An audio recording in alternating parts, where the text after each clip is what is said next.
Boa tarde! Então, a salva de palmas para vocês, procuradores de todo o Brasil. Que maravilha!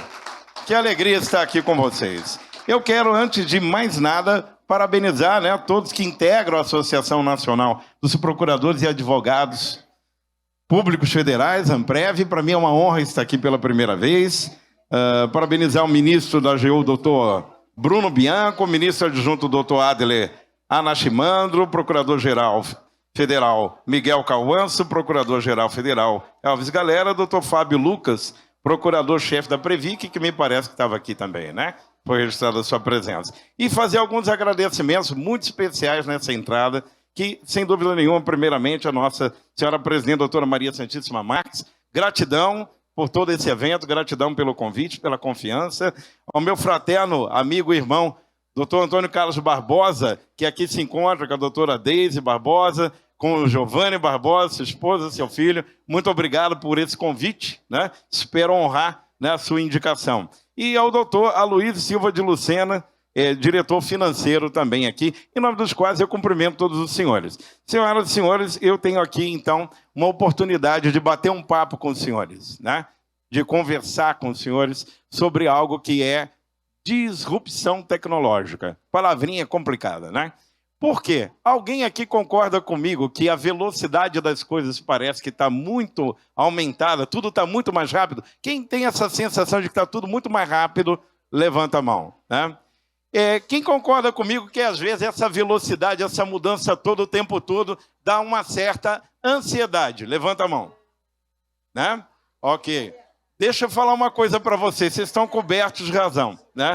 O avanço da tecnologia provoca uma sensação de que a gente está ficando para trás, provoca uma sensação de que a gente não está dando conta, E esse aspecto da tecnologia, ele precisa ser observado enquanto realidade humana. Claro que eu posso dar aqui todo o viés da minha análise do campo do direito, no campo do judiciário, eu posso trazer e até eu farei, mas eu acho que, antes de mais nada, o nosso pacto de entendimento aqui é humano.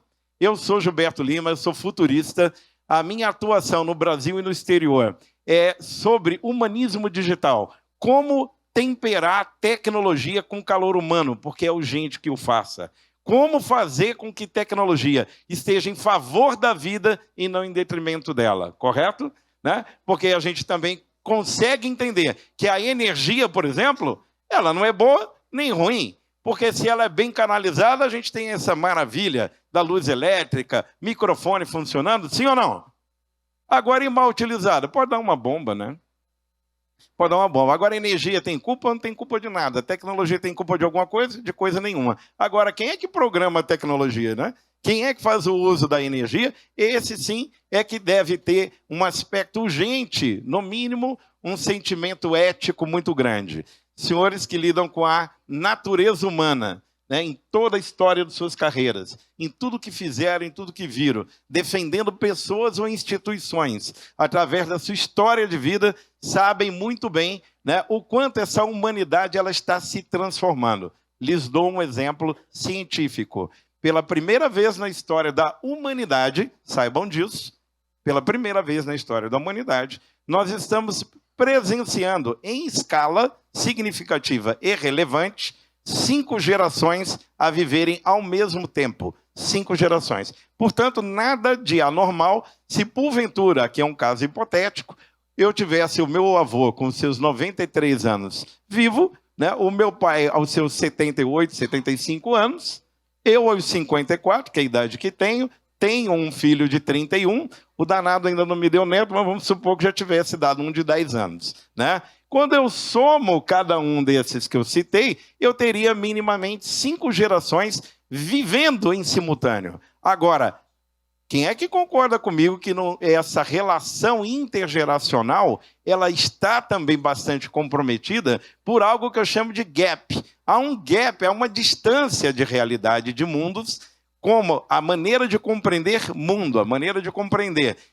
Não que os valores e crenças eles sejam temporais, porque aqueles valores e crenças que são sublimes, que são essenciais, que são puros, que são de um enlevo maior, eles são absolutos e transcendentes ao tempo. Mas os valores do costume, os valores das crenças temporais, essas estão em processo de mudança. Quem aqui tem netos onde a diferença de idade, ainda pequenos, a diferença de idade esteja entre 3, 4 anos entre um e outro? Né? Concordo que é um planeta de distância já? Uma criança de 10 para uma criança de 3 ou 4 já é outro mundo. Menino está saindo, antigamente para abrir o olho era uma dificuldade danada, né? Os meninos já estão saindo com o dedinho assim, ó, procurando tela. Né? Já é o nascimento touch, né? Então, nós estamos a falar, senhoras e senhores, eu acredito que vocês concordem comigo, de alguns desafios que se impõem por se impor à vida humana, por se impor às religiões, às instituições, por se impor à percepção de um novo humano, que nós tenhamos também a capacidade de algo que lá no mundo empresarial, de onde eu venho, no mundo executivo, onde eu atuo, né, presidindo empresas que tenho, ou como conselheiro e board de várias instituições, eu noto que algumas palavrinhas são muito interessantes para a sobrevivência dos negócios. Porque o camarada lá, ou ele corre para atualizar o empreendimento dele, ele quebra, correto? Não tem muita opção. Ou a tecnologia é absorvida de uma tal maneira para ele atender a demanda de um novo consumidor, com toda essa influência de pensamento, de mudança e de tecnologia, ou ele não dá conta de sobreviver o próprio empreendimento. Concordam? Sim ou não? Nós podemos até não entender, às vezes, muito de tecnologia, mas nós estamos cada vez mais exigentes, né? Lá no Walmart dos Estados Unidos, né, é muito comum que uma dona de casa, uma pessoa chegue com o seu telefone e coloque a imagem da câmera na embalagem de uma sobrecoxa, porque ela quer saber qual que é o tracking, qual que é a cadeia, né, toda até aquele frango chegar na gôndola. E dependendo se aquele frango veio de um lugar que desmata, se vê, né, que maltrata a gente, usa mão de obra, etc. e tal, não iria, obviamente, né, nem chegar lá, porque não passaria nem pelo controle desse rastreamento. Né?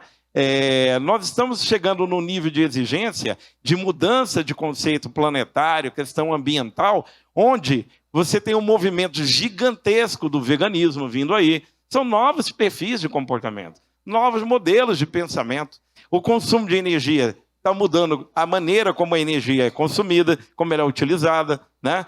Tudo isso impacta na natureza do comportamento. E eu vou tentar trazer para os senhores aqui uma visão de que isso, obviamente, não é algo que eu tirei, né, da cartola. O judiciário brasileiro, ele é reconhecido como um dos mais avançados. Eu que frequento Portugal, tenho negócios lá. É impressionante a discrepância tecnológica do judiciário brasileiro para o português. E eles são União Europeia e eles têm recursos, mas nós estamos muito avançados. O brasileiro tem uma certa paixão por tecnologia, tem um certo gosto pela tecnologia, e a gente tem conseguido, num país tão grande, né? Imagina, lá 10 milhões de habitantes, aqui mais de 215 milhões, e nós conseguimos fazer coisas com muito mais velocidade, com muito mais automação. Então, no judiciário, essa preocupação de olhar para o digital, ela já chegou, né? Eu vou mostrar aqui rapidamente para vocês que algumas questões humanas também já estão sendo reguladas no mundo inteiro,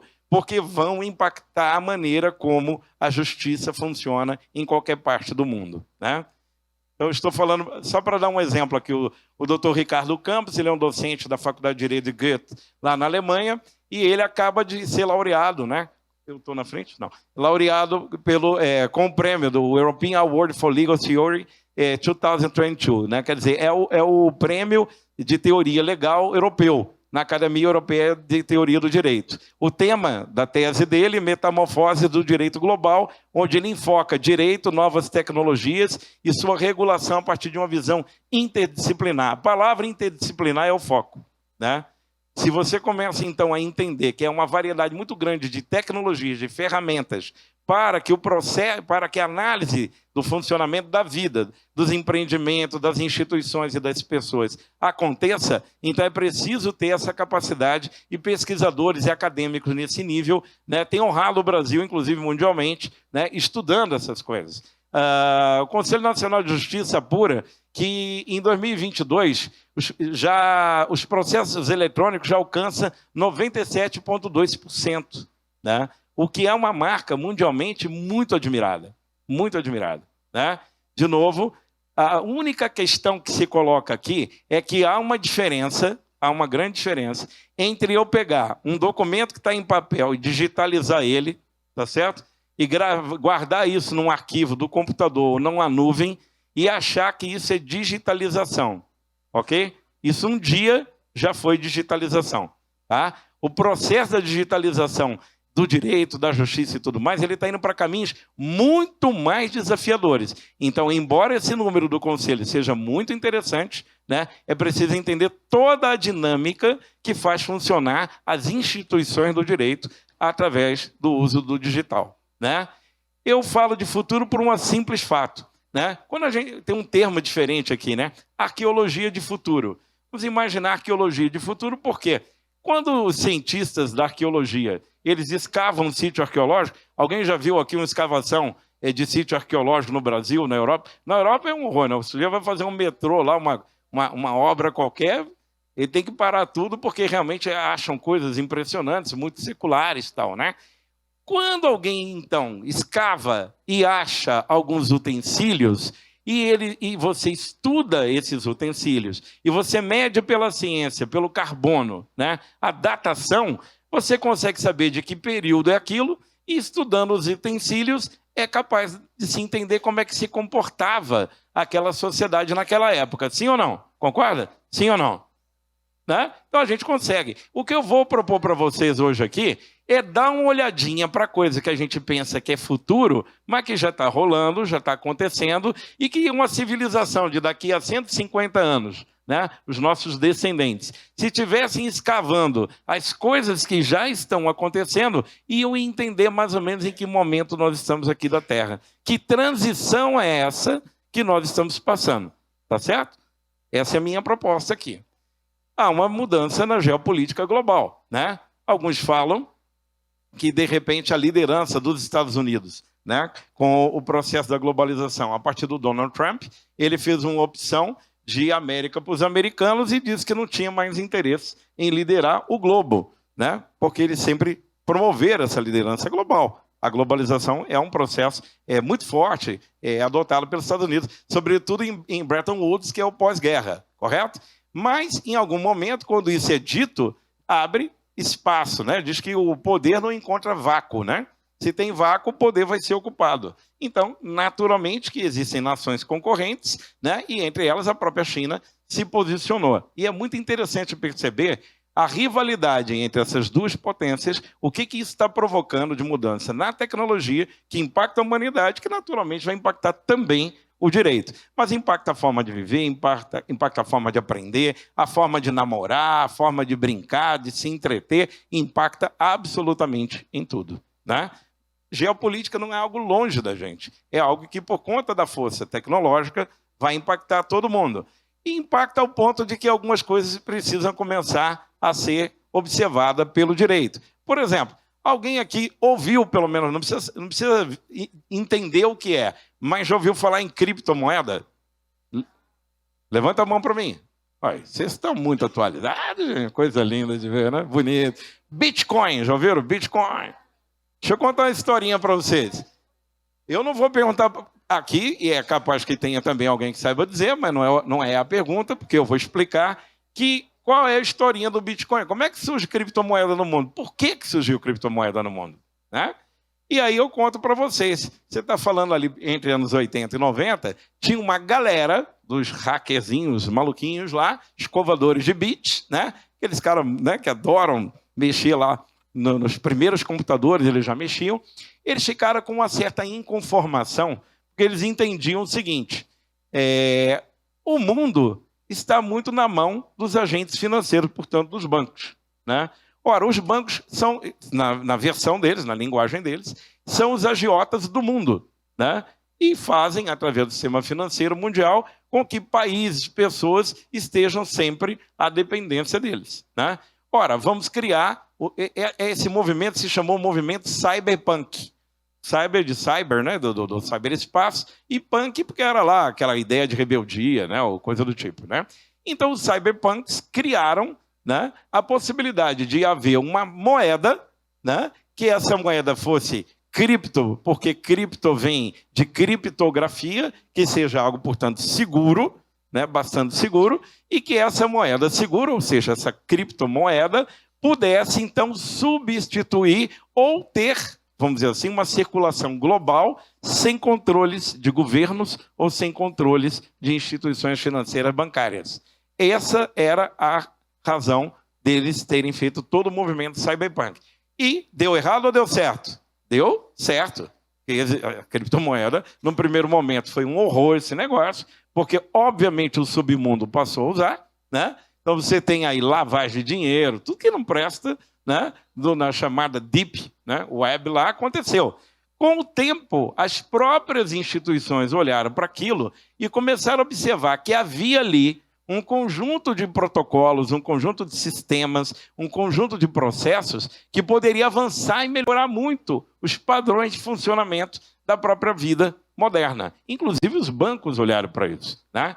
E aí começaram, então, a organizar melhor essa situação. Conclusão, explodiu o tema de criptomoedas no mundo. Hoje, o preço de um Bitcoin atingiu a um valor exponencial de milhares de dólares, né? Antes não dava para comprar uma fatia de pizza, né? O primeiro Bitcoin, né?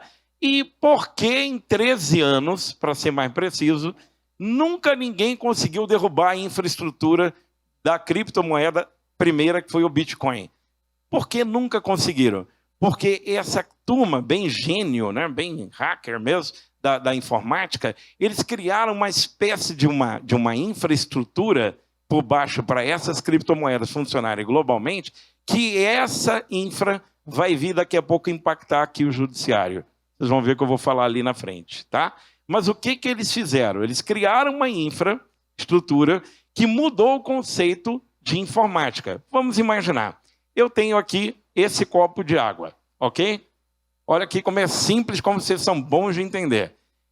Todo o líquido está concentrado aonde? Na taça, correto?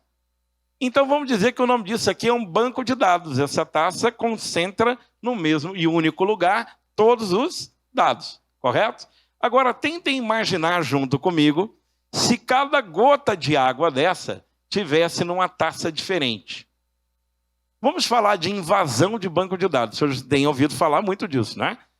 Invadiu, sequestraram a Record, por exemplo, agora, recentemente. Todas as novas produções da Record não puderam ser exibidas. Eles exigiram 45 milhões de dólares. A gente nunca vai saber se pagou ou não, claro, né? Mas o fato é que atrasou aí o lançamento, sei lá, das Fazendas da vida. Eu não vejo muito TV, não sei nem os nomes dos programas. Mas o que acontece? Todos os dados, né? Os tribunais invadidos, repartições públicas invadidas. Alguém já ouviu falar disso no seu estado? Sim, né? INSS, todo tipo de invasão. Ora, quando a invasão é para sequestrar o banco de dados, né, e chantageia, como é que o pagamento é feito? Em criptomoeda, porque não consegue rastrear, correto? E aí, vamos voltar aqui a um ponto.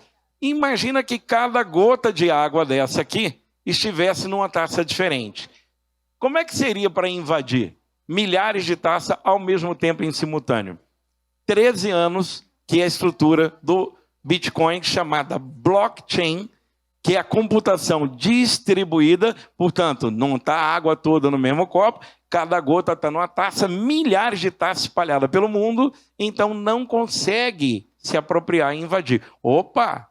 Esse é um sistema de infraestrutura de segurança incrível, top das galáxias, né? Precisamos olhar para isso. Os próprios bancos olharam para isso, né? E aí passou a ter toda uma modificação na existência do mundo, ao ponto que hoje alguns bancos centrais já começam a exercitar a criptomoeda oficial do Banco Central de cada país, que eu vou falar daqui a pouco aqui na frente, né? Mas, Gilberto, o que isso tem a ver com direito e tudo mais? Lembrem dessa palavrinha blockchain, tá bom? Que é essa infra que tira a água de uma taça e põe em milhares e controla e faz tudo funcionar segura e perfeitamente. Tá joia? Vamos aqui. Aliás, aguinha, né? Que delícia. Não tem tecnologia que supere, né? Desculpa. Por exemplo, a União Europeia, ela avançou agora na legislação sobre taxação uniforme nos 27 Estados-membros da União Europeia. Os países que integram a União Europeia estão criando uma regra única e um padrão de blockchain, de infraestrutura, com um sistema de regras padrão para começar a regular o tal tema da criptomoeda. Ok? Isso envolve prevenção de lavagem de dinheiro, de uma série de coisas, mas também de funcionamento das economias, tá bom? Então, a regulação vem. Existe uma coisinha chamada... Quem tem um carro do ano que seja, vai de 2015 para cá, com certeza não tem menos do que 1.200 sensores no seu carro, ok? Tudo a gente não vê, mas a tecnologia está toda embarcada, né? E quanto mais moderno o carro, né? Hoje em dia tem carro que estaciona sozinho, né? A gente vai ficando preguiçoso, né? O negócio vai ficando cada vez melhor, né? Mas os sensores, no termo técnico dele, ele chama IoT, ou IoT, em inglês. O que quer dizer? Internet of Things, ou Internet das Coisas. Sensores formam uma rede, e essa rede forma uma rede de internet, não de computadores, mas de sensores. Sensor da cafeteira, sensor do poste de rua, sensores do carro, correto? Tudo bem? Esses sensores estão espalhados em muitas e muitas coisas também na vida. Só que tem um problema. Lá na Austrália, por exemplo, um hotel de luxo na Austrália, foi sequestrado, todos os hóspedes ficaram sequestrados dentro dos quartos. De madrugada, um hacker hackeou as fechaduras eletrônicas, trancou todas as portas, né? E disse o seguinte: ninguém sai. Me desculpa, na Suíça. Na Austrália não, na Austrália foi uma outra coisa. Na Suíça, ok? Trancou porque ele invadiu o sistema dos sensores das portas. E imagina o pepino. Obviamente que tiveram que pagar para liberar os hóspedes. Imagina a encrenca, hotel 7 estrelas. Nossa, um negócio altíssimo nível. Imagina um hóspede acordando para ir tomar café da manhã, você acorda para ir para o breakfast, né? E eu não consigo sair daqui, ué. E agora, né?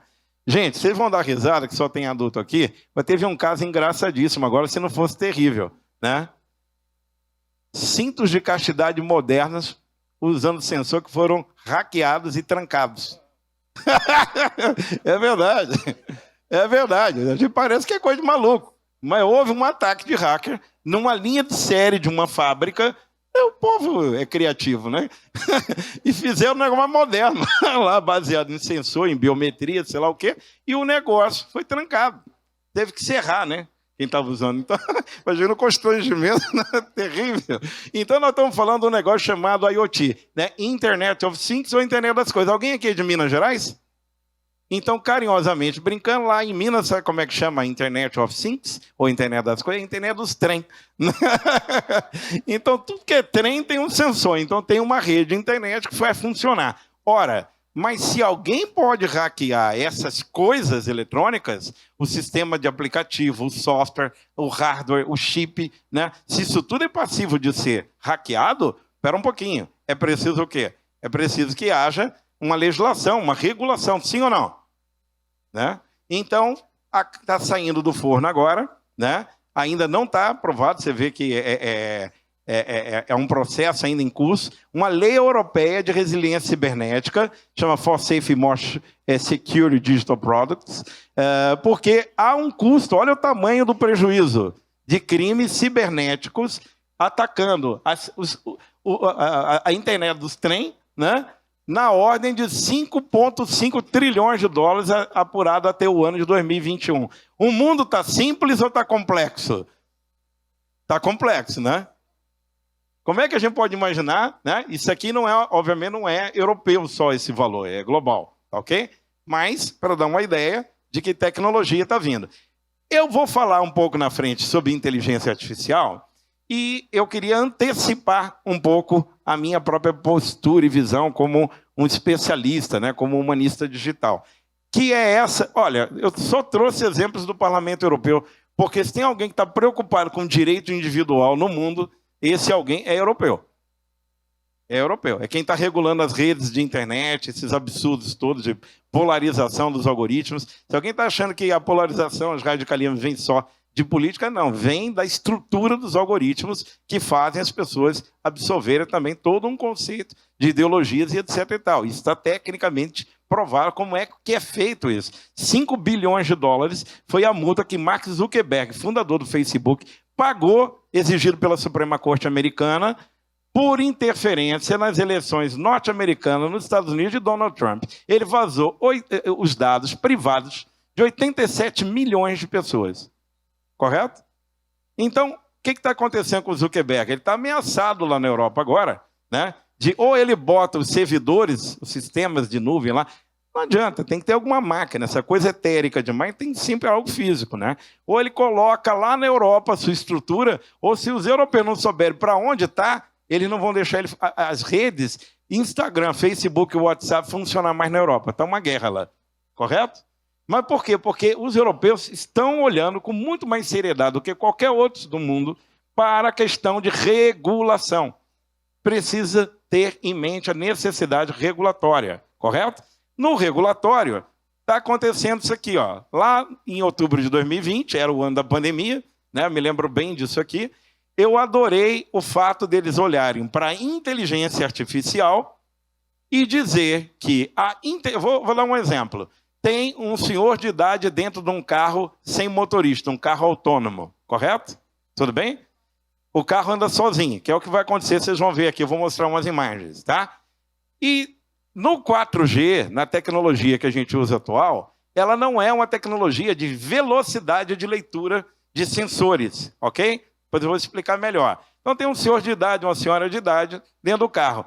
Passa um menino correndo atrás da bola na frente de um carro desse que não tem motorista. Se a velocidade da internet, da conectividade, não permitir com que esse carro, e agora com 5G isso vai ser possível, tá? Vai ser mesmo possível. Evitar o atropelamento ou uma freada brusca que capote e mata o senhor de idade, quem é que vai escolher no 4G? Tinha que escolher o que fazer, atropelar o menino ou botar em risco a vida de um idoso? É o algoritmo que escolhe? Por que que dentro do sistema de seleção de funcionários da Amazon houve um bafafá danado nos Estados Unidos, uma brigaiada danada lá na frente da Amazon, as mulheres protestando? Lá a coisa é forte mesmo, protesta com todo direito. Aliás, tinham toda a razão, porque a inteligência artificial que recruta funcionários, ela não escolhia para determinados cargos mulheres, elas não eram escolhidas. E aí eles foram apurar por que isso está acontecendo. Porque quem programou a inteligência artificial que fazia a seleção eram machistas e misóginos, que sempre foram os homens que escolhiam dos critérios. Não, mulher engravida, mulher não sei o que. Era aquela mentalidade ainda. O que aconteceu? Jeff Bezos, lá da Amazon, fez lá uma ordem, lá teve que voltar, sob pena, inclusive, de indenizar quem não foi selecionado, porque a coisa lá é muito séria, né? E, finalmente, eles mudaram a inteligência artificial. Eu recomendo vocês assistirem na Netflix um documentário incrível sobre direito algorítmico. Eu recomendo muito. O nome do documentário é Coded, então é C-O-D de dado e D de dado, Code, no passado, Coded, codificado, né? Coded Bias, mas escreve B-I-A-S, Coded Bias, ok? Que vai falar sobre o viés da inteligência artificial provocando e estimulando exclusão e racismo. Onde, na polícia de Nova York, usando o sistema de reconhecimento facial, né, na rua, parando, ou em Londres, no documentário tem muito caso de Londres, né, as pessoas suspeitas pela polícia, né, de Londres ou de Nova York, eram sempre identificadas pela inteligência artificial com o biotipo negro ou latino. Né? E aí foram uma mulher negra, né, que se recusou a admitir o escaneamento do seu rosto, ela leva as últimas consequências, né, da justiça americana. Ela vai às últimas consequências do judiciário americano para poder ter regras relativas à inteligência artificial no que diz respeito ao viés do preconceito que não está na tecnologia, mas está em quem programou, correto? Então, os problemas que a gente tem, que vocês bem conhecem, né, do lado de cá, né, do mundo físico, tangível, sendo reproduzido o modelo. Lembra que eu falei, não adianta pegar um documento e digitalizar e achar que isso é uma digitalização, né? Isso é um mero arquivo digital, né? Então, nós precisamos entender as mudanças e os impactos que a tecnologia está causando para o bem ou para o mal, né? Aí, olha que coisa boa, vem o Parlamento Europeu, né? E ele cria uma regulamentação que acaba sendo olhado pelo mundo inteiro, inclusive aqui no Congresso Brasileiro, está em vias, né? Todo um debate, a gente está acompanhando. Eu presido o Instituto de Tecnologia, antes de mais nada, tenho muito carinho em mencionar que é o Instituto Iluminante de Inovação Tecnológica e Impacto Social. A gente mede o impacto da tecnologia na vida humana, né? A inteligência artificial, segundo o Parlamento Europeu, eu adorei isso aqui. Vocês conseguem ler? Vamos ler comigo? Consegue ler? A inteligência artificial deve ser antropocêntrica e antropogênica. Ou seja, não faz sentido ter nada de inteligência artificial se ela não for centrada no e produzida pelo ser humano. Uma inteligência artificial que produz outra inteligência artificial por conta própria não deve ser admitido. E vão por mim, é possível. E tem casos de arrepiar, tá certo? Então nós não podemos perder a mão da vida, correto? Olha quanta coisa envolve do direito em tudo que eu estou falando até aqui. E até para vocês me darem aqui um retorno. Está correta a minha dedução? Isso tudo impacta o direito? Sim ou não? Obrigado, porque eu achava que impactava, mas eu não sou do ramo, né? Tem que entender aqui, né? Vamos aqui rapidinho. Olha que doideira isso aqui. Imagina, né? Agora, você poderia entender também que poderia ser o presidente do tribunal, né? Você poderia entender também que poderia ser, né, o ministro supremo, né? É uma empresa, uma das maiores empresas do mundo na área de tecnologia, na área de inteligência artificial, anunciou que a NetDragon, né? Ela desenvolve jogos online. Gente, esse negócio de jogo, só o Fortnite tem, às vezes, 67 milhões simultâneos jogando numa plataforma de games. Você não tem ideia desse planeta que é o digital, que é o virtual, né? Então, essa turma é muito forte, essa empresa é muito grande. E aí, o que eles têm em acordo com Disney, com a Electronic Arts, né? Eles nomearam um robô humanoide virtual, que eles deram o nome de Chang'e, né? Para ser o quê? O presidente, aquele é o Chief Executive Officer, que quer dizer presidente, né, da subsidiária deles, que se chama, subsidiária da NetDragon, que se chama Fujian NetDragon Websoft. Ou seja, todo mundo tem um chefe, e o chefe é uma realidade artificial, aí, uma inteligência artificial. Tá? Então, nós não estamos contando a história da carochinha, né? Nós estamos falando de que existem, né, normas, gerenciamentos, controles, acompanhamentos, processos, protocolos, fluxos, todo gerenciamento, governança, tudo isso sendo feito por um processo de automação extrema. E isso muda muito, sim ou não? Aí os bonitão entram em conflito lá, coisa e tal, Trump dando risada por Xi Jinping. Xi Jinping está quase virando Deus agora. Deus me perdoe, né? Claro que não. É só a maneira crítica que eu tenho de dizer. O homem acaba de assumir um terceiro mandato. Xi Jinping pegou em 2012 a China e agora em 22, passar 10 anos, ele dobrou o PIB da China. É sobre isso que nós estamos falando. E ele tem para muito mais do que o Mao Tse Tung, né? Ou o Deng Xiaoping, ele está no momento agora de um nível supremo. E não tem mais prazo, né, para o poder do Xi Jinping. Ocorre que essa turma entrou num conflito. Está vendo ali Huawei, aqui o coreano, Samsung, a Nokia, a Ericsson. Começou a ter um conflito entre empresas americanas e empresas asiáticas, mas especialmente com a Huawei, chinesa, sobre o tal do 5G. Ouviram isso por aí? E aí vocês ouviram muito, né? O Xi Jinping reclamou, falou, olha, o Trump está fazendo bullying global contra a China, né? Isso é bullying global, dizendo que a gente vai espionar, coisa do tipo, né? E foi uma guerra aqui no Brasil na hora de definir o padrão 5G, né? O brasileiro tem jogo de cintura, acharam um jeito, né, de resolver a parada. Demoraria para explicar aqui. Mas o fato é que o que entra em questão quando fala em 5G, quem aqui associa 5G, claro, né? Mas quem que associa 5G a telefone? Levanta a mão. Olha, foram poucos que associam. Eu não vou fazer a segunda pergunta porque eu vou deduzir. 5G é muito mais do que telefone. É também falar ao telefone, tá? 5G é 100 vezes mais rápido do que a gente teve até hoje. Quando a gente falou no início dessa conversa que está tudo muito o quê? Acelerado, né? Até o ano de 1900, o conhecimento levava um século para dobrar.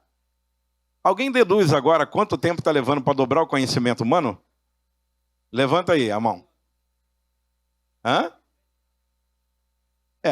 Não chega tanto, né? Mas nós estamos levando 12 meses. E a probabilidade, agora nos próximos 10, 20 anos, é que chega a 16 horas. Tá certo? Então vocês têm razão. E não se incomodem, vocês não estão só nesse desconforto. É porque isso está rolando para todo mundo. Tudo bem? Vamos lá. Entrar em conflito, mas não é conflito, mero conflito geopolítico. Tem muito a ver toda essa história de Ucrânia, isso tem muita coisa aí por trás. Mas o fato é que quem dominar as tecnologias que eu vou mostrar para vocês aqui agora, assume a hegemonia global de poder da humanidade. E quando assume a hegemonia global de poder da humanidade, dependendo da forma como pensa, né, da forma como compreende, o que acha certo e errado, vai ou não vai ter influência sobre o comportamento humano global? Sim ou não? Claro, né? Então, vamos aqui o motivo do conflito. O motivo do conflito é mesmo o 5G. Na China, o laboratório chinês de 5G acaba de fazer uma experiência exitosa 6G. Ixi, Maria. Deixa eu dizer para vocês o que é o 6G, né? Imagina, ó, vou voltar para Minas Gerais. Imagina um trem, né? Mas aí é trem mesmo, trem ferroviário. Que a locomotiva é movida a 4G, que é o que a gente ainda usa, né? O 5G não entrou totalmente ainda, então é 4G, correto? Ela leva do ponto A para o ponto B, portanto, de uma cidade para outra, vamos supor que ela leve, então, 3 horas e meia de trem, o que é uma beleza. Alguém já viajou do Espírito Santo, de Belo Horizonte para o Espírito Santo? Não. Eu não lembro quantas horas dá, mas é uma delícia, né? Você fica todo forrado de minério de ferro da Vale, né? Mas é boa, a viagem é boa. Melhor vagão de luxo, tá todo, né, lascado no final lá, né? Mas é uma delícia a viagem. Mas vamos lá. Então você faz uma viagem do ponto A para o ponto B, no 4G, tá certo? Levaria, então, 3 horas e meia. Quanto tempo leva no 6G? 7 minutos. Mas qual é a graça, né? É claro que isso é uma metáfora, né? É uma metáfora, só para comparar o que significa falar a velocidade de processamento, né? Senhoras e senhores, a vida, do ponto de vista da velocidade de um 5G, de um 6G, passa, a partir de agora, a ter outra dimensão. Nós vamos ter que ter um juízo de valor nas nossas avaliações de vara de família, de tudo que é área empresarial que for, baseado num novo conceito de comportamento. É sobre isso. E com influência de mudança na geopolítica. Então, nós temos que renovar. E parabéns, porque eu dizia que lá no mundo executivo a gente tem umas palavrinhas, né, que a gente adota lá.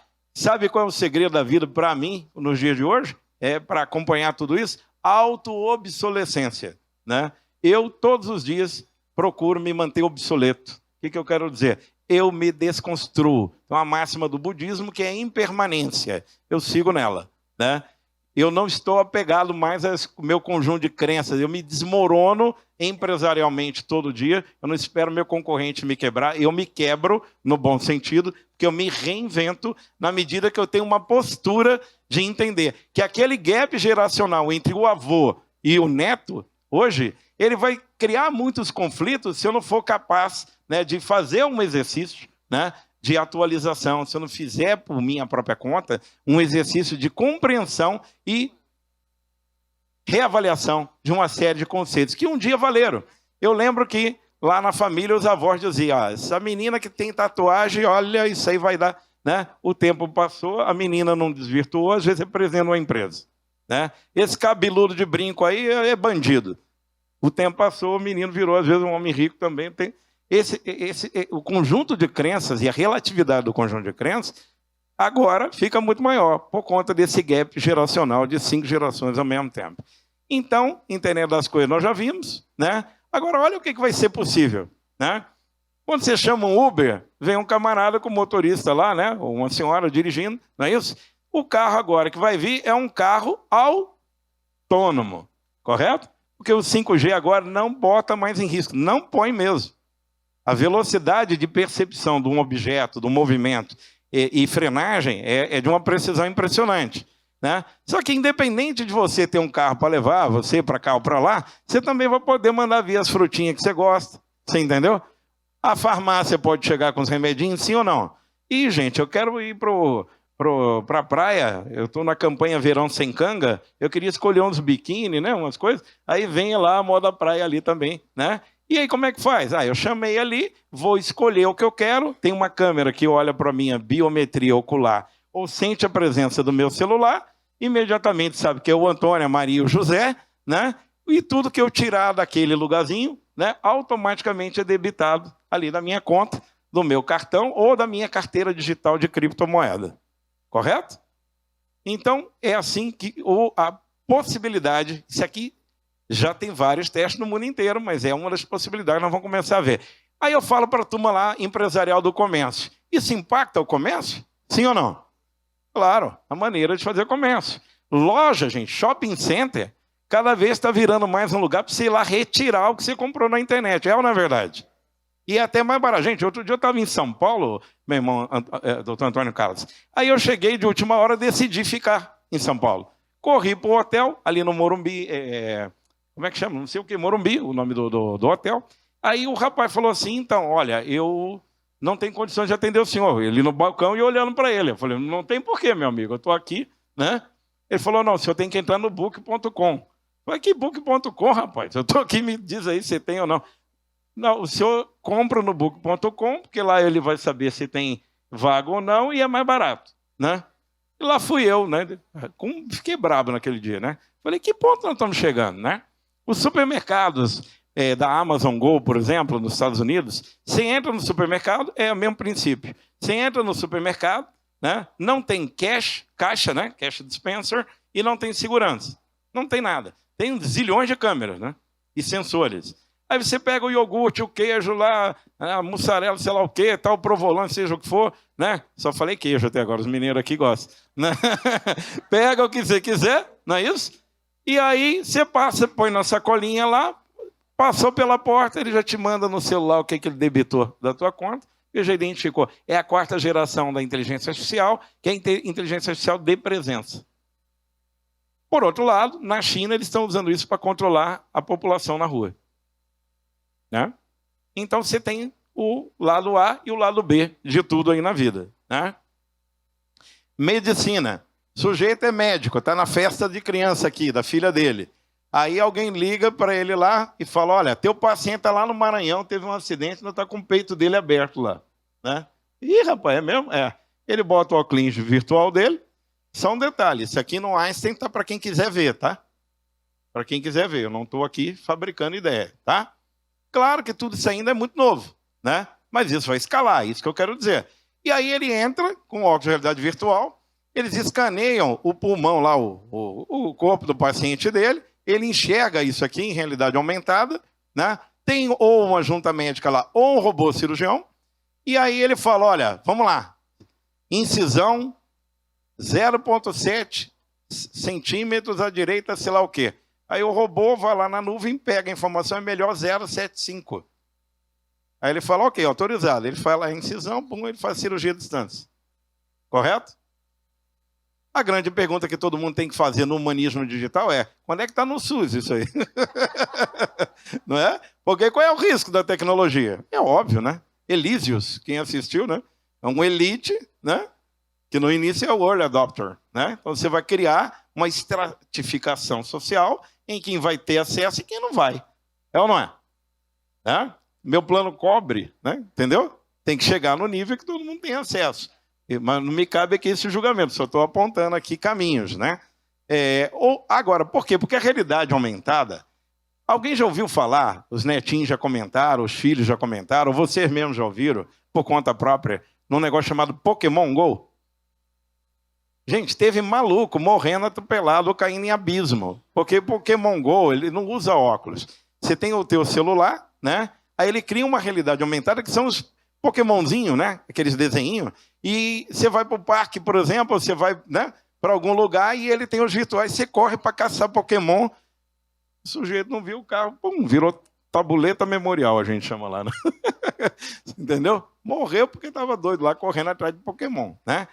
Só que o Pokémon vai virar o tataravô da realidade aumentada. As coisas vão ter projeções, holografias. Tudo isso está vindo por conta do raio do 5G, do 6G, que vai permitir com que tudo isso evolua a partir de agora.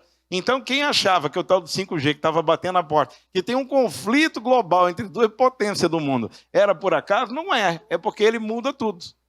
Deu para entender? É ou não é? Sim ou não? Aí, fabricação, né? O termo técnico é esse aí, manufatura aditiva da indústria 4.0. O que os alemães inventaram lá atrás? Uai, alemão é muito bom, né? Quem gosta de carro alemão aí? Levanta a mão. Não tem igual, né? A precisão alemã não tem igual. O que o alemão virou? Rapaz, esse chinês tem 1,3 bilhões de gente. Não damos conta, noite e dia, de produzir tanto alemão, é ou não é? Então, nós vamos criar o quê? Automação da linha de fabricação. Inventar a tal da robotização fabril. As indústrias, as fábricas movidas a robôs, ok? A China hoje fornece robôs para as fábricas do mundo inteiro. Ela tem 800 fábricas de fabricação de robô para indústrias do mundo inteiro. Então, ela não esperou a concorrência alemã, ela saiu na frente. Significa que a robotização... Alguém já ouviu falar de trator andando sem ninguém dirigindo ele, fazendo os controles? Está chegando com precisão na agricultura e o Brasil é muito avançado nisso, né? A John Deere, as grandes fabricantes, tudo sistema remoto, tudo com precisão, drones, pulverizando, tudo usando. E agora com 5G, isso mais do que quintuplica em operação. E então a robótica, ela está chegando. Os bonitão lá, vocês viram falar, né? Eu morro de rir. O brasileiro tem hora que eu fico até brabo, né? Não, mas agora o fulano perdeu. O bilionário maior do mundo é o cicrano de tal. Não, mas você viu que ele ficou mais pobre, agora o bilionário... Rapaz, cuida da sua vida, rapaz, tu não é bilionário ainda, não. Mas os bilionários fizeram uma campanha, uma fofoca danada aí, de corrida espacial. Vocês viram isso, não? Aí tem a escala Karma, né? Que é um determinado... cumprimento de saída da órbita terrestre, e aí a briga era isso, né? Quem foi mais acima da escala Karma, tal, né? Aí um flutuou, né? O Jeff Bezos flutuou, que é o cara da Amazon, né? O cara da SpaceX, né? Que é o da Tesla, que é o tal do Elon Musk, né? Ele não foi, mas colocou lá muito mais do que o outro, aquela confusão. O cara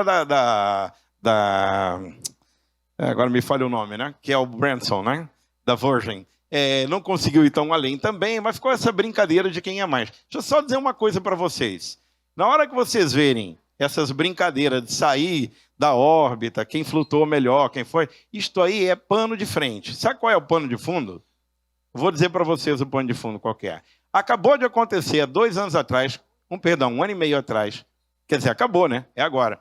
Certo que eu não posso sair do meio aqui. 1 ano e meio atrás, mais ou menos, que uma sonda espacial pilotada aqui do Brasil, pilotada da NASA, desculpa, viajou 370 milhões de quilômetros. Gente, nós estamos brincando de videogame. Pousou num asteroide chamado Ben-Hur, que ele é da época do Big Bang, com a justificativa de coleta de material desse asteroide, para poder a gente fazer as análises da evolução da Terra, etc. Que é um argumento correto científico, zero dúvida, ok? O nome dessa operação foi TAG, Touch and Go, né? Ou seja, toca, olha o que quer e vai embora. Ela já pegou o rumo, tem 6 meses, ela leva mais 1 ano e meio, porque são 2 anos para ir, 2 anos para voltar. Estão tentando botar ela numas vias expressas lá agora, que é verdade, orbital, para chegar mais rápido. Raciocina comigo o seguinte... Por que eles conseguiram fazer isso e qual é a intenção disso? Descobriram um outro asteroide, que não está a 370 milhões, ele está a 450 milhões de quilômetros da Terra. Esse asteroide tem um nome, ele chama Psique 16. Pasmem comigo, ele vale algumas dezenas de vezes em bilhões de dólares, trilhões de dólares, toda a fortuna da Terra. Porque 80% dele é ouro, platina, ferro e manganês. Então, o jogo de verdade da corrida espacial, você está ouvindo agora falar, 2024, já a primeira tentativa em Marte, é tudo de verdade. Nós estamos entrando na era do espaço profundo. Porque o game não é pisar ou não pisar, ver se tem marciano. A gente tinha medo do marciano invadir, a gente está invadindo Marte lá. Né? O jogo não é esse. O jogo é dar conta de explorar a riqueza dos minerais de asteroides. A Lua passa, nesse sentido, a ser uma base estratégica. Por isso que o ano que vem está prevista a volta à Lua. Está previsto pelo menos a sonda, né? Para no ano de 2024 ou 2025 voltar o homem lá para pisar nela. Talvez, eu acho até que vai ser antes. Porque o jogo, aí eu até falo, né? Tinha que juntar a Vale do Rio Doce com a Embraer, né? E prestar atenção e começar a entrar nesse jogo aí, porque vai ser a serra pelada do universo aí, da cósmica. Então o mundo não está simples, né? O nível de ousadia, que é incrível o poder humano, né? Se a gente olhar por esse aspecto, a capacidade que a gente tem, né, em poucos séculos, de ter saído de uma condição muito restrita e já está indo pilotar 370 milhões de quilômetros de distância, né, uma sonda, é um salto extraordinário na nossa capacidade humana. A grande questão é, tem 670 milhões de pessoas com fome. Aonde a gente está errando? Quando a gente fala da natureza humana, a tecnologia tem que ser admirada. Mas como ela pode estar a serviço da maioria? Esse é o grande ponto. Eu digo high-tech, sim, mas human touch, toque humano. Então, para eu continuar a minha palestra, nós vamos entrar no human touch agora. Peço a vocês para se levantarem. E nesse momento, você vai procurar uma pessoa que você nunca viu na vida. E você tem 1 minuto para se apresentar, só que tem um detalhe. Você não pode dizer o que você faz. Você tem que dizer quem é você, ok? Não vem me dizer que você é promotor, procurador, não quero saber disso. Se é formada, não quero saber disso, ok? Quem é você? 1 minuto, vai. 1 minuto para cada um. Você não pode ir com a pessoa que você já viu na vida. Conhece todo mundo? Então escolhe alguém que você não vê há tempo. Escolhe alguém que você não vê há tempo. Vai lá. Não pode dizer o que você faz.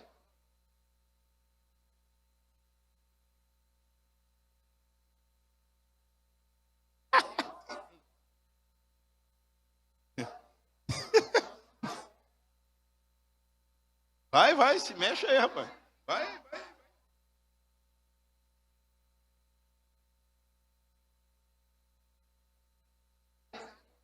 Então, desejo sim. Eu sou Gilberto, sou pai do Alan, que tem 31, da Marina, que tem 28. Sou comunicativo e adoro uma bagunça. E você?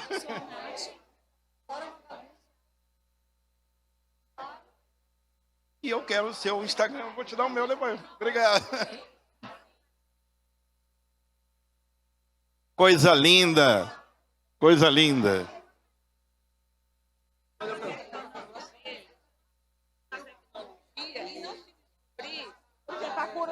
Perfeito, eu vou falar. Boa.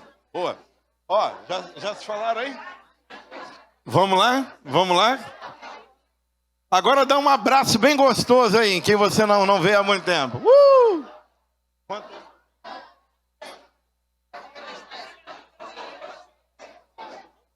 É. 12 horas. É bom. Eu fui. Ei, que maravilha. Vamos voltar, vamos lá, gente. Vamos retomar. Você vai deixar o e-mail aí? Vou. Tudo. E depois o senhor me passa também o... Netflix. Te dou sim. Meu filho mexe com inteligência artificial. Que eu beleza. queria passar isso aqui para ele. E aí passa o meu contato também. Tá bom. Pessoal, meu tempo está acabando. Eu preciso que vocês voltem aos seus lugares. Eu pergunto, tem tecnologia que substitui esse calor humano? Vou perguntar de novo. Tem tecnologia que substitua esse calor humano? Ei, coisa boa. Palma para vocês aí, ó. Bom demais. Gente, o dia... Alguns, eu não vou perguntar quem, mas alguns com certeza tiveram alguma dificuldade de dizer quem é, sem dizer o que faz. Porque a gente está tão no automático, gente. A vender primeiro o seu título, é ou não é? A vender primeiro quem sou eu. Na Grécia chamava isso de persona, né? Que quer dizer máscara. Nós precisamos, para poder temperar essa tecnologia toda... Obrigado, todo mundo comigo aqui. 3, 2, 1. Obrigado. Para ter toda essa tecnologia justificada, nada justifica perder essa originalidade. Nada. Não é possível que o camarada da Netflix tenha soltado a frase que a maior concorrente deles não é lá o Disney, né? Que é de streaming também, né? Outras empresas. Não, é o sono humano. É engraçado, mas é sério. E eles têm uma série de codificações para manter a pessoa conectada. Tal da maratonar a série, né? Aí você vê os meninos seu tudo de olho roxo, fundo, né? Maratonando, né? Então, a gente não pode pensar na hipótese de avançar sem avançar a tecnologia interna a nós. Na hora que a gente perder a oportunidade de acessar a tecnologia inata de todos nós, que eu não dou o nome de religião para isso, mas é a tecnologia espiritual do ser que nós somos, a potencialidade infinita que temos, a capacidade extraordinária que temos de aprender, desaprender, aprender de novo. Dizia Alvin Toffler, um dos maiores pensadores da humanidade, no futuro, o verdadeiro analfabeto será aquele que não souber aprender, desaprender, aprender e desaprender de novo.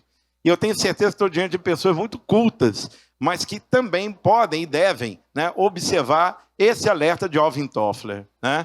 Nós estamos num mundo fantástico. É incrível que nós somos, como seres humanos, capazes, mas nós precisamos trazer equilíbrio, compartilhamento. Sabe qual é a revolução que está vindo aí, gente? Economia do compartilhamento, economia colaborativa.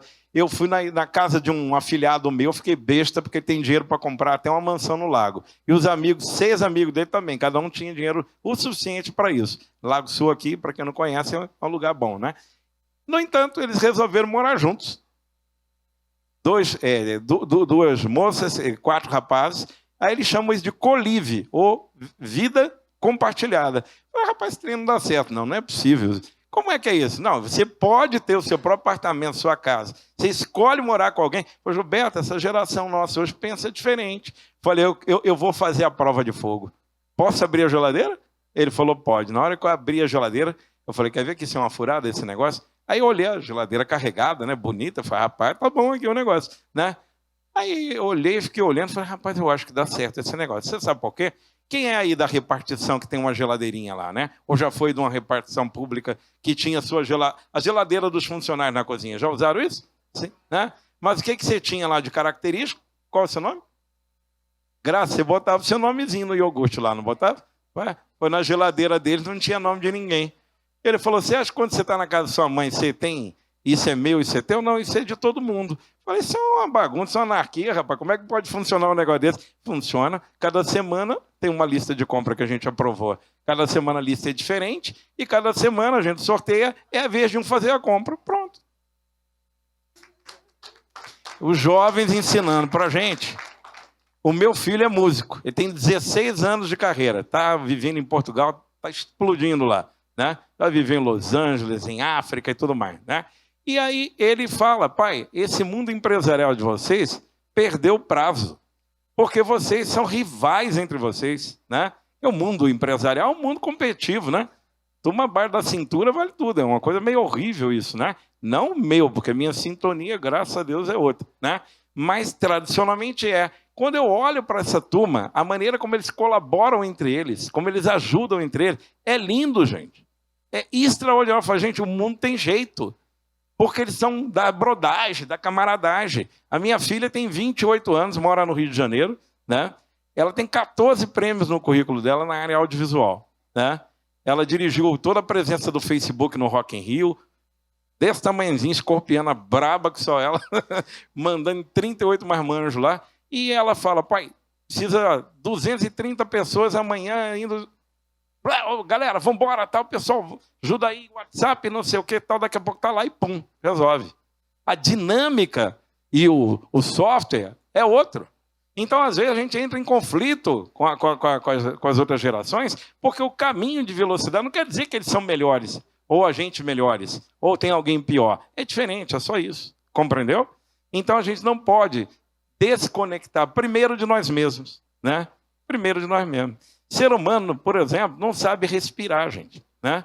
Você respira, eu, vocês, a maioria, né? Eu já estou um pouquinho mais treinado, eu sei que a Deise, o Carlos também aqui, o Giovanni, né? Que a gente comunga aí de uma linha meditativa, né? Então eu conheço, mas eu medito há 39 anos, né? Então, a gente aprendeu, não sou melhor que ninguém por causa disso, de jeito nenhum. Mas quando você aprende a meditar, porque é coisa lá de 6.000 anos, lá da Índia, né? Você aprende a respirar com a totalidade, né? Agora, o ser humano tradicional, ele respira daqui para cima. Sabe o que é daqui para cima? Módulo de fuga. É o reptiliano que está registrado, né? Então, medo de sofrer e fuga, corre. Ameaça, corre. Então, o que a gente entrou no conceito humano? Numa rivalidade, num medo, numa competição, num corre-corre. Não é isso? Que está lá no mundo empresarial, onde eu frequento, e aí pareço diferente, né? E a gente chega para colaborar. A hora é de desconstruir, é aprender a nossa plenitude, né? E a tecnologia nenhuma vai te dar isso.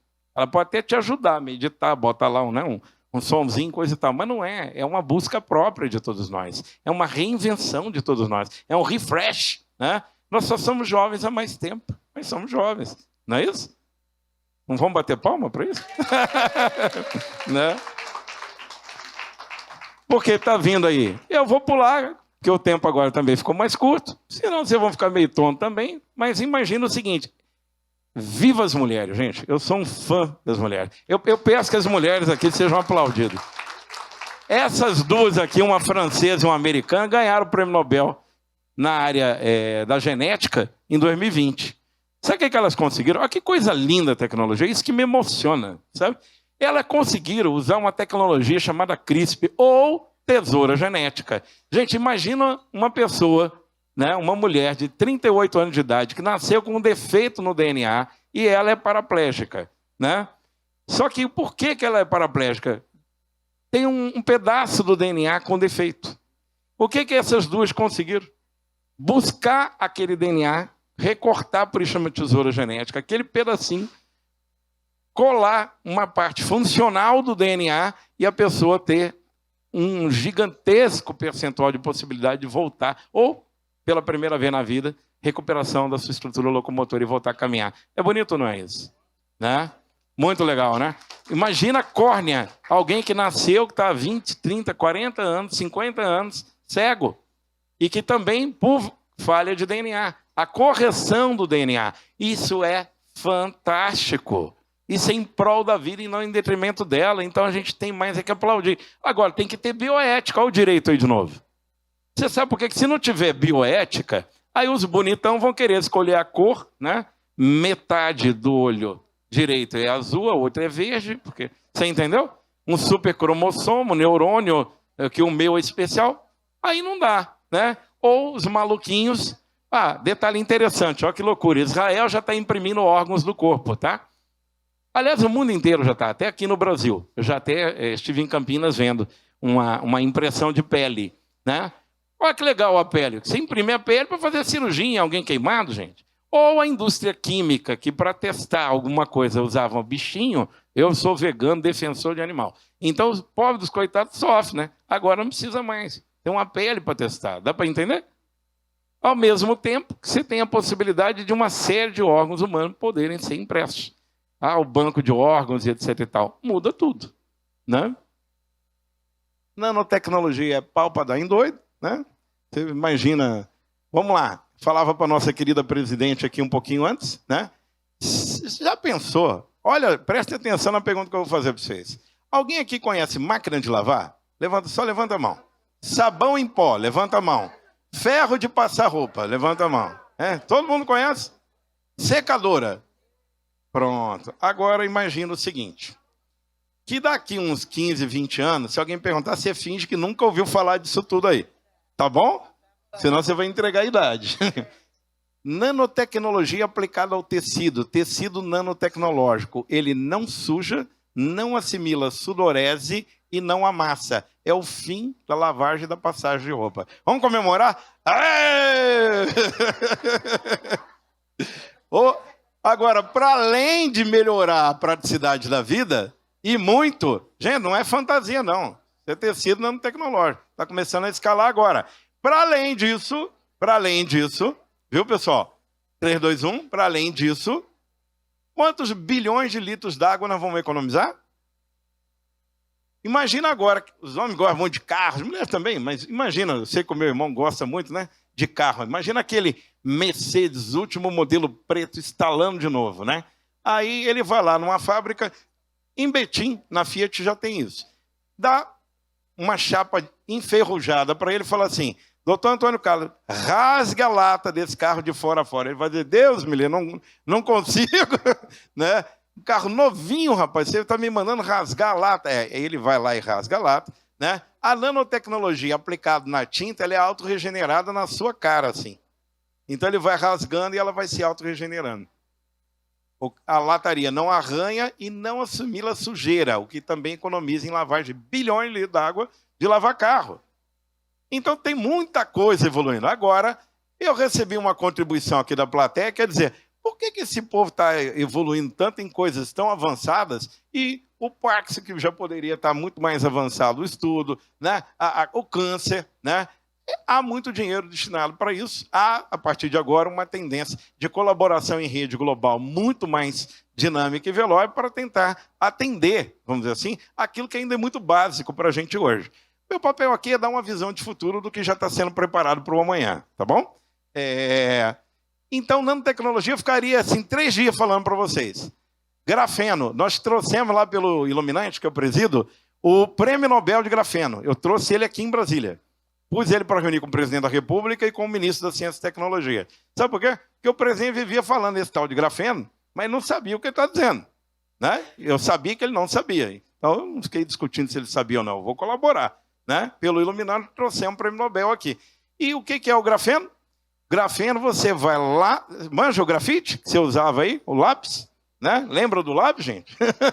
Lembra? Você sabe o que é isso? Giovanni, eu acho que não sabe o que é. Lápis, lapiseira, né? Então, é o grafite. É a borrachinha, né?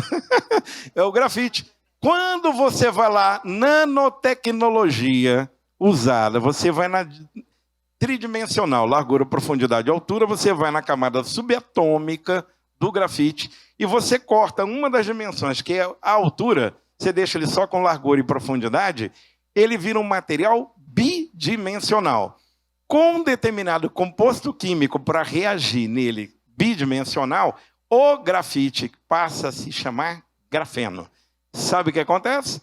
Ele, primeiro, é maleável, é flexível, tá? 150 vezes mais condutor de energia do que qualquer elemento da natureza. Inclusive, Tesla, os carros, estão tudo agora partindo para usar nas baterias o grafeno, né? 200 vezes mais resistente que o aço. Significa que com essa camisa alguém pode vir me dar uma rajada aqui, se ela tiver grafeno, 200 vezes mais resistente que o aço. Imagine isso aplicado, então, às aeronaves que estão começando a explorar espaço, ou como os chineses estão indo agora, no chamado Oceano Profundo. Os novos materiais que estão surgindo com a nanotecnologia é um novo planeta, correto? Cosmético, as mulheres adoram essa parte, né?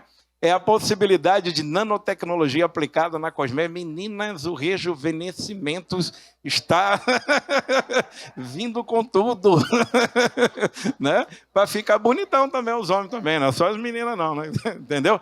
Todo o campo da vida vai ter a tecnologia chamada nanotecnologia aplicada. Vou pular, que isso aqui é maluco demais. Né? É muita informação, né? Nós vamos avançar. Tem uma transição alimentar incrível vindo aí. O planeta está mudando. Tudo isso aí é de planta, né? Eu falava lá na Federação de Agricultura, uns 5 anos atrás, eu dizia o seguinte, ó. Está decretado o fim dos frigoríficos na face da terra. Aí os... produtor pecuarista, né? Tá de sacanagem, rapaz, sai daqui, né? Os gaúchos, mas esse cara é louco, tio. O que ele tá falando, né? Eu dizia para eles o seguinte, 10 mil litros d'água por 1 quilo de carne. É fato, né? Desmatamento. 30% dos grãos da humanidade produzidos pelo ser humano é para alimentar bicho, para bicho engordar, para o homem comer. é insustentável a nível de planeta.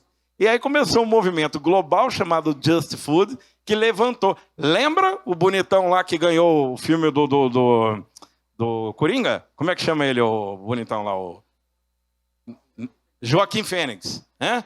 O que o Joaquim Fênix faz na hora que ele levanta lá a estatueta lá do Oscar? Ele faz um discurso contra a indústria pecuária global. Ela fala, ela está assassinando o planeta. Quer dizer, não é simples isso, hein? Estou entrando em pontos polêmicos, nem quero entrar nisso. É para dizer assim, que é um movimento global. Isso é inocente? Não é. Isso não é inocente. É contestável? Difícil contestar, porque, de fato, a estrutura da cadeia pecuária ela é muito danosa para a vida planetária. É, sem dúvida, correto?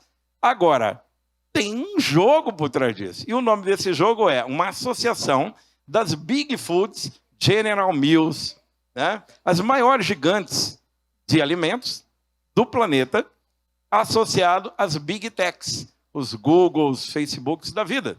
Né? A junção desses dois estão levando a alimentação para um novo patamar, ok? Onde o alimento poderá ser reproduzido a partir de planta, e aí ninguém acreditava. Burger King, eu não sei se vocês sabem, ele é controlado por brasileiros. Sabiam disso? É o grupo 3G, né, que é o Jorge Paulo Lehrman e os dois sócios dele, dono da Ambev, dono disso tudo aí. Né? Esses caras foram os primeiros a adotar uma empresa do Vale do Silício chamada Beyond Burger, ou Hambúrguer do Futuro. Eles adotaram na cadeia do Burger King global o hambúrguer de planta. O que aconteceu? Né? Escalou mundialmente. As ações dessa empresa pularam mais de 700% na Bolsa de Nova York.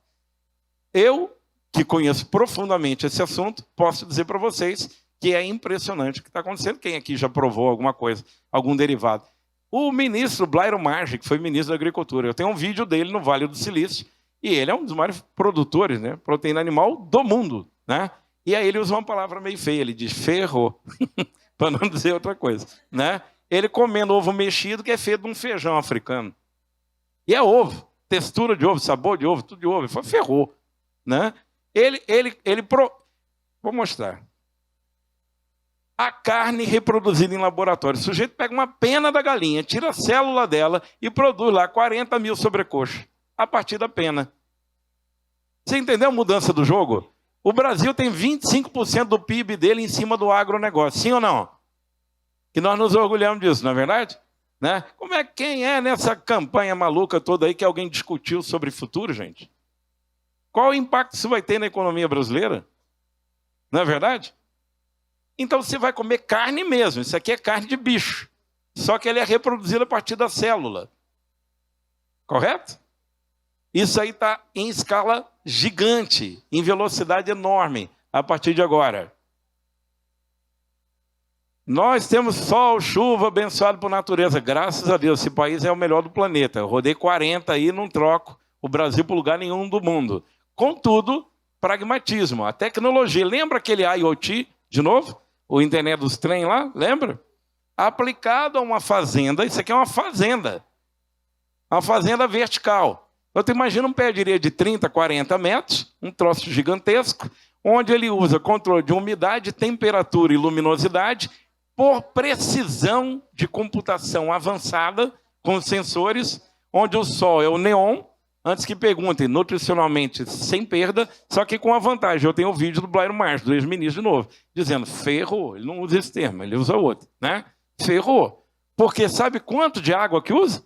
5% da água que a gente usa no solo. Sabe qual é a capacidade de produção indoor, controlada? 150 vezes maior do que em solo aberto. Sabe o que acontece? Nós somos grandes exportadores, né? Agrícola. Concorda que você pode botar isso numa favela e melhorar a qualidade e a segurança alimentar da população? Pode. Você pode botar dentro de uma escola para fazer a comida das crianças numa creche, sim ou não? Muda ou não muda? Muda tudo. Então há uma transição planetária no campo da alimentação. Há uma transição energética. Ainda agora tinha uma propaganda, um patrocinador do evento aqui, né? Super legal, por sinal, né? Que você consegue aí economizar na sua conta de energia. Eu recomendo todo mundo. Acho que é por aí mesmo. Vamos contribuir com o planeta. Energia solar CBP. Eu adorei na hora que eu vi aqui a propaganda. Importantíssima, gente. Por que você vai pagar mais caro poluindo, né? Você pode usar a energia natural do sol. Só que vem um negócio chamado hidrogênio verde aí. E sabe qual é um dos países líderes no mundo do hidrogênio verde? Brasil. Ceará. Nós estamos candidatos a ter uma das maiores plantas. Quem é do Ceará aí? Levanta. Bate palma para o Ceará, porque o Ceará...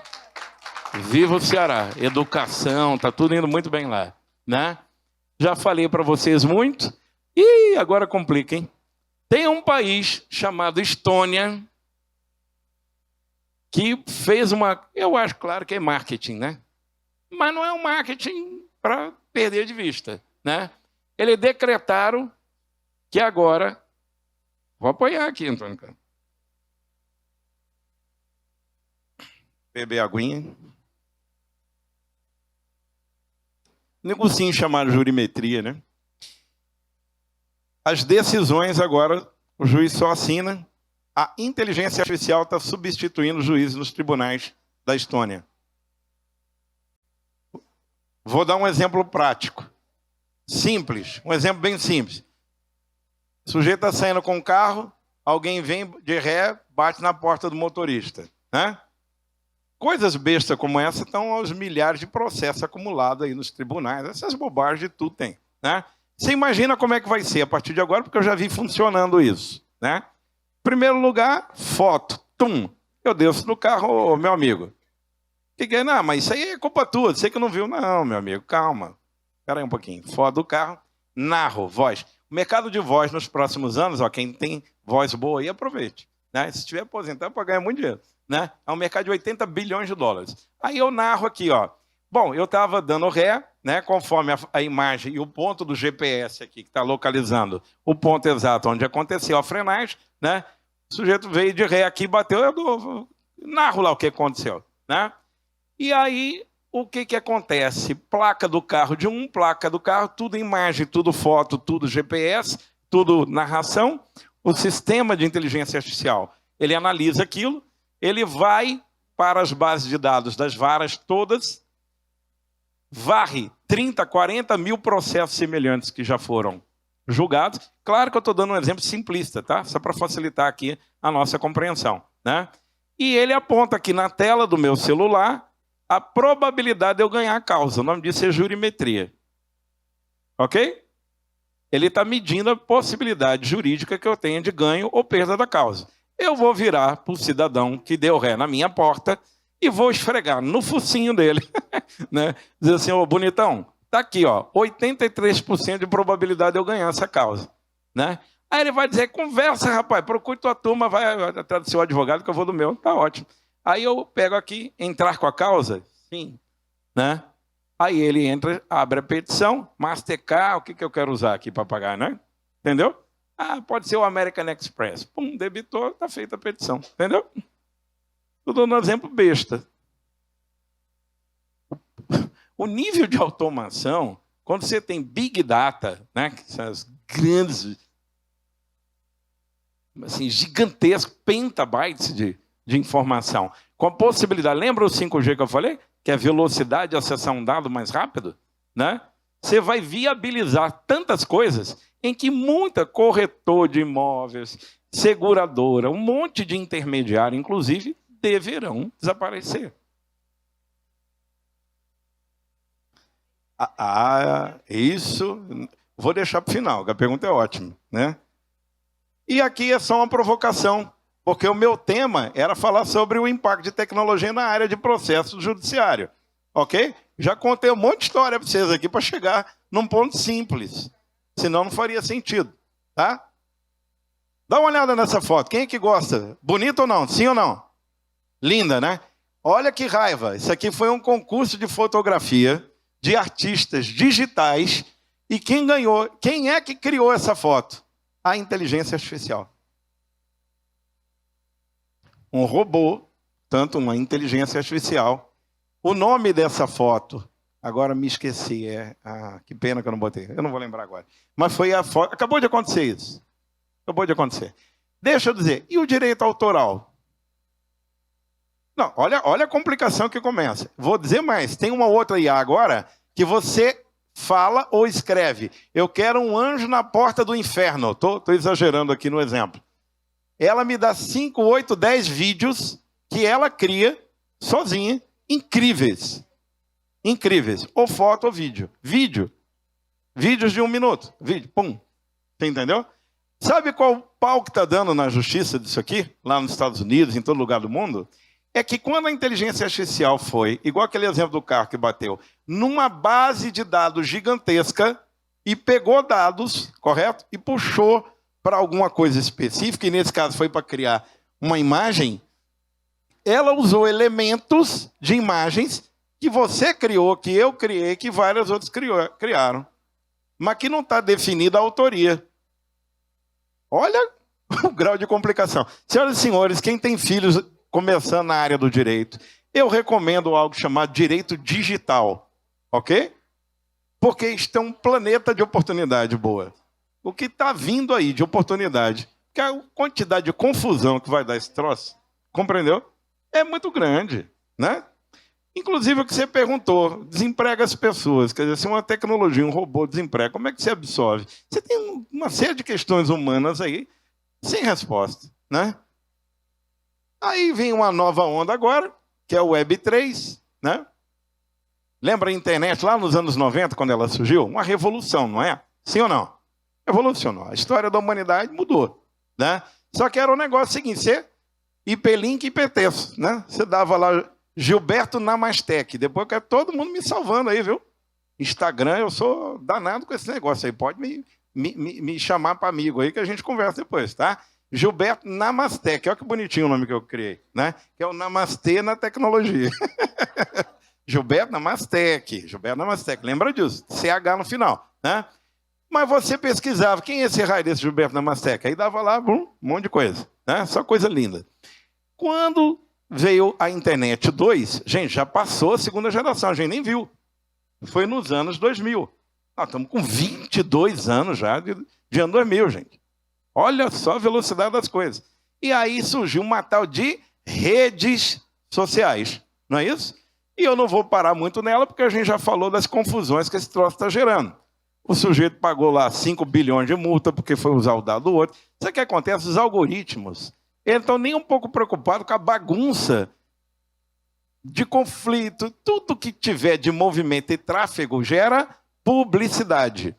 Os bilhões das 10 maiores empresas cotadas na Bolsa de Nova York do mundo, 9 são de tecnologia, a maioria são de redes sociais.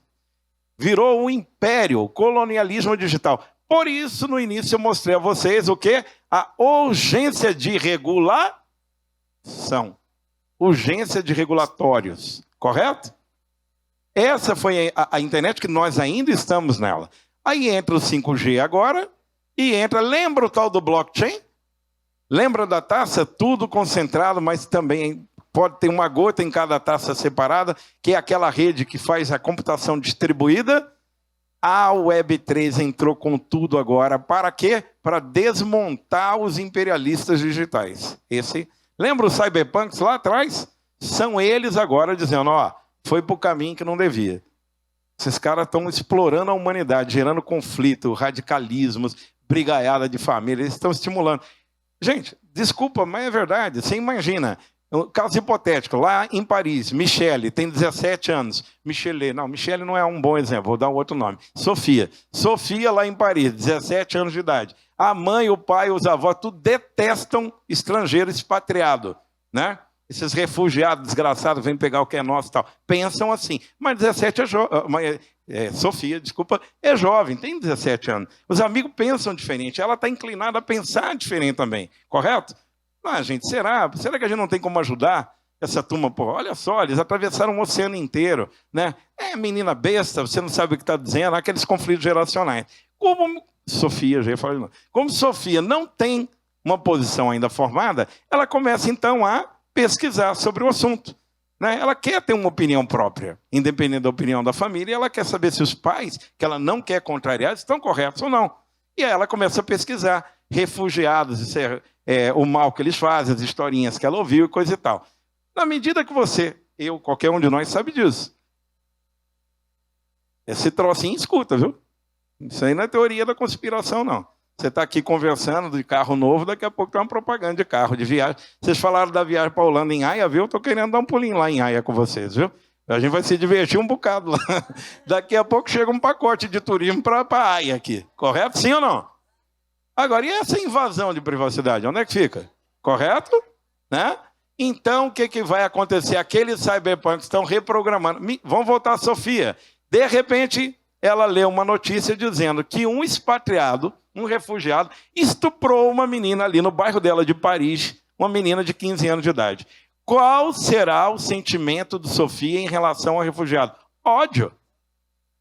Agora, aquele sentimento é dela ou foi produzido? Compreende? Direito algorítmico. Isso é muito sério. Nós estamos tentando com a Web3 sair. Eu, por exemplo, não uso mais esse buscador que vocês usam aí. Toda vez que vocês vão pesquisar alguma coisa, vocês usam aí. Eu vou evitar processo, né? Não vou falar o nome. Né? Mas eu uso um outro buscador da Web3. Sabe qual que eu uso? Brave. B-R-A-V-E. Brave. Por quê? Sabe por quê? Não tem propaganda. Aonde está todo o problema do radicalismo, do algoritmo e tal?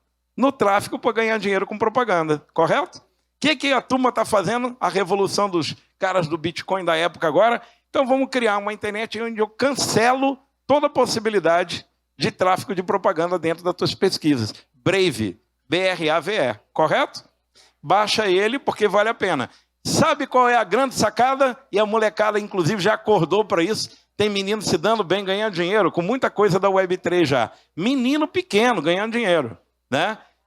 Se você topar ver a propaganda, ele te paga por isso. Compreendeu?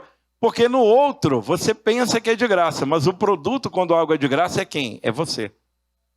Nós fomos feitos de produtos. Então, a nova revolução é Web3. Sabe quem sustenta? Blockchain. Só que agora, no final de semana, naquele churrasco vegano que vocês fazem, né? Vegano até parece. Né? Você já tem... Pode encher o peito e dizer, né? Esse negócio de blockchain aí eu posso te falar, meu filho, né? Vocês já estão entendendo um pouco melhor. Sim ou não? Pô, não estão, gente. Eu estou me esforçando. Sim ou não? Graças a Deus. Obrigado. Blockchain. Aí vem um monte de confusão aí, né? O mundo vai virar inteiramente. Um condomínio de luxo em Manhattan. Um condomínio... Olha que chique, né? Quem faz investimento na área imobiliária aí? Levanta a mão. Ah, abre o jogo aí, gente. Quase ninguém. Esse povo aqui esconde já, né? Agora imagine que houve... Como é que funciona um condomínio de luxo em Manhattan? O sujeito lança aqueles milionários, corretores americanos, são pô de ricos, né? Os brokers, né? Aqueles caras, aquelas mulheres maravilhosamente elegantes e tal, né? Criam um salão de venda extraordinário, chama assim só os VIPs, né? Para o lançamento, aquela maquete com óculos virtual e tal, né? Leva 6 meses, 9 meses, 10 meses, 1 ano para vender o condomínio de luxo. Sim ou não? É mais ou menos isso, né? O condomínio de luxo em Manhattan foi vendido em poucas horas. Como funcionou? Uma plataforma Web3, blockchain ali por debaixo, 10 mil pessoas de todo lugar do mundo ali naquele momento da plataforma, correto? O condomínio de luxo foi apresentado e as pessoas puderam comprar. Quem tinha dinheiro comprou lá um andar, uma unidade. Quem não tinha comprou a guarita da entrada do condomínio, né, simbolicamente, ou um tijolinho. O nome disso é democratização do direito de universalização do investimento. Eu posso, portanto, então, pegar tipo um pendrive e usar o que a gente chama de token, né, que é um certificadozinho digital que está ali dentro, que está gravado no blockchain, que eu vou acompanhar a obra. Eu comprei aquele pedacinho, né, do investimento, de zilhões de dólares. Aquele condomínio inteiro vai ser alugado, né? Lá eles não têm essa cultura de compra e venda, né? Mais para aluguel. Ora, se eu comprei 0,13 de todo aquele condomínio, vamos supor, e eu tenho a minha garantia, olha o direito, eu tenho a minha garantia numa carteira digital amarrada, estruturada, inviolável, essa é a vantagem do blockchain, porque como ele não é atacado, etc., ele é inviolável, eu posso, então, quando for alugado, depois da obra pronta, todo aquele condomínio, ter o quê? Um aluguelzinho, tá certo? De 0,13 de tudo que for aquela estrutura inteira. Tem gente vendendo fazenda através de token. O nome disso é tokenização da economia. Olha para onde está vindo. Correto? Já existe uma... Por exemplo, teve uma empresa, o ministro Barroso, ainda no período dele, chamou, no período da eleição municipal, em startups, que são empresas de inovação, de tecnologia da garotada. Uma das empresas que eu participo foi a selecionada, e nós temos uma empresa de blockchain. Nós mostramos como é que pode ser feito uma votação, tá, essa confusão aí de votação, né? Na época a gente mostrou na eleição municipal como é que eu voto através de token digital, com zero possibilidade de botar no blockchain de violação. Isso deu valor econômico, esse negócio virou uma febre. E é assim que vai ser. Eu brincava com a doutora Deise, né? Que no futuro os tribunais, você vai, é o seu gêmeo digital que vai para lá, gente. Você está entendendo? Tem que ir lá no Oiapoque. É dureza, né? Nada contra o Oiapoque, mas é brincadeira. O negócio moderniza tudo, mas a mulher não está, não sei quem não está, a vara não funciona. Loucura, tu entra lá. Gente, olha o que vocês vão ver aqui. Olha o que vocês vão ver aqui. O nome disso, na Web3, é metaverso. Vem de um filme, de um livro do Snow Crash, tá? De ficção, que é incrível, que quer dizer mundos além, né? Metamundos, meta é além e verso é mundo. Então, mundos adiante. É o mundo paralelo, é o mundo digital. Isso aqui é meio doido, isso aqui é meio maluco, né? Ainda ontem, uma pessoa da família reclamando com o menino da família lá de 15 anos, ele tem um óculos na cara, ele passa 9 horas com aquele troço lá no outro planeta, né? Ninguém sabe onde ele está. Você entendeu? Então tem todas as maluquices e vem junto, né? Mas olha o que eu vou mostrar para vocês aqui. Alguém ouviu falar, gente, Sabrina Sato, conhece não? Né? Eu imitei direitinho? Não, né? E a Sabrina Sato, bonitona e tal, está ganhando mais dinheiro com a gêmea digital dela, que ainda é um bonequinho, mas a tendência é que não seja esses avatares de bonequinho mais, né? É você mesmo digitalizado, tá certo? Onde você está num outro mundo e ela, uma agência de publicidade que nasceu do zero, faturou no primeiro ano 20 milhões e para o ano que vem já está avaliado em 50 milhões, porque ela pegou influencers e pegou famosos e criou avatares para o mundo do metaverso. Sabrina Sato foi pioneira, essa bichinha não dá nada, empreendedora ela, né?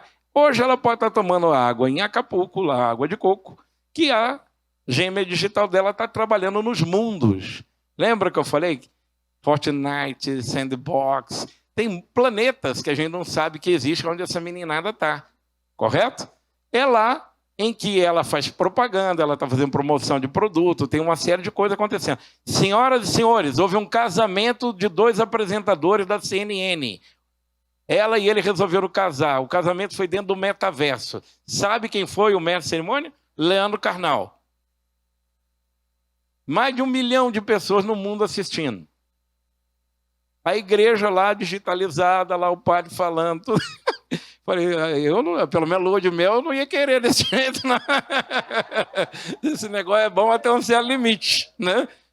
Pasmem. Agora, olha esse dado aqui. Vamos para o comércio. Olha o que vai... Aí entra o direito comercial, né?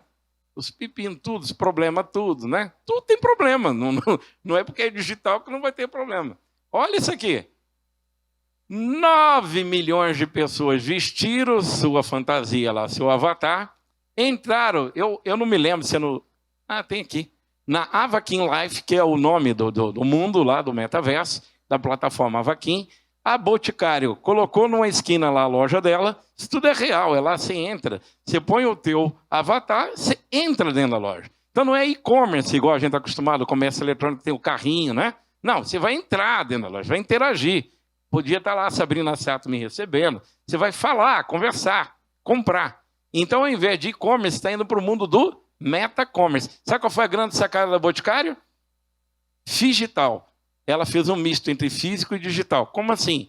Alguém chegou lá na loja, com seu avatarzinho, a vendedora atendeu, falou assim, eu quero o Malbec. o perfume Malbec. Ah, eu quero a maquiagem, sei lá o quê. Né? Aí, na mesma hora que comprou, recebeu em casa, fisicamente. Olha a sacada. Então, nós vamos ter parlamento, negócio de Senado, Câmara de Deputado, Câmara Municipal, de vereador, isso tudo igual certificado no Zoom aí funcionando, os palácios da vida, chegar a um ponto que não tem sentido nenhum. Já não tem muito. Agora, você imagina os documentos, acesso muito mais prático na hierarquia de acesso que você tem direito, etc. Dá para entender? Que a sua toga aí pode ser, né, virtual, né? Entendeu? E aí vai. Eu não vou assustar ninguém. Eu não vou assustar ninguém. A grande pergunta é qual é o limite ético para essa maluquice toda, né? Como é que a gente vai lidar com o transtorno? Por que os bilionários do Silicon Valley, eu repito, esse vídeo meu, até eu entrar aqui nesse auditório, eu falo dos bilionários do Silicon Valley proibindo os seus filhos de terem acesso à tela. Uai, mas eles que inventam essa onda toda? Como é que as crianças dele estão proibidas de acessar a tela? Se as babás forem surpreendidas com uma tela na mão na frente do filho de um bilionário do Silicon Valley, eles quebram a agência de babá com a multa de milhões de dólares.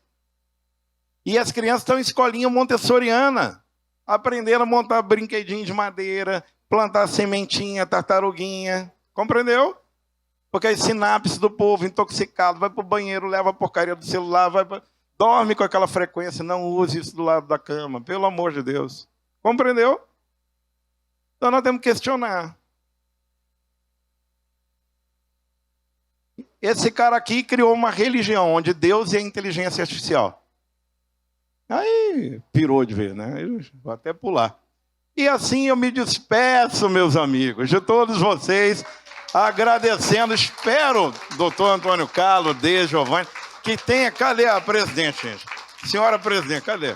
Não estou vendo mais ela aqui. Eu espero tenha correspondido à altura e à expectativa. Se alguém tiver alguma questão, dúvida, eu estou à disposição, embora eu tenha que correr para outra palestra agora. Agora, ó, anota aqui, por favor. Olha ali, ó, Gilberto Namastec. Você vai em LinkedIn, Facebook, Instagram, tá bom? E fala, rapaz, você fala besteira, hein? Manda lá, manda a tua crítica lá, não tem problema nenhum. Doutora presidente, deixa eu agradecer, peço uma salva de palmas para toda a equipe em nome da presidente, que não mediu o esforço. Quando a gente conversou, recomendado pelo doutor Antônio Carlos, falou assim, mas o que é mesmo que o senhor vai falar? Falei, como é que eu explico isso, né? Ela entendeu, deu um voto de confiança e eu lhe agradeço por isso. Muito obrigado. Muito obrigado. Muito bem, obrigado pelas palavras, doutor Gilberto Lima Júnior.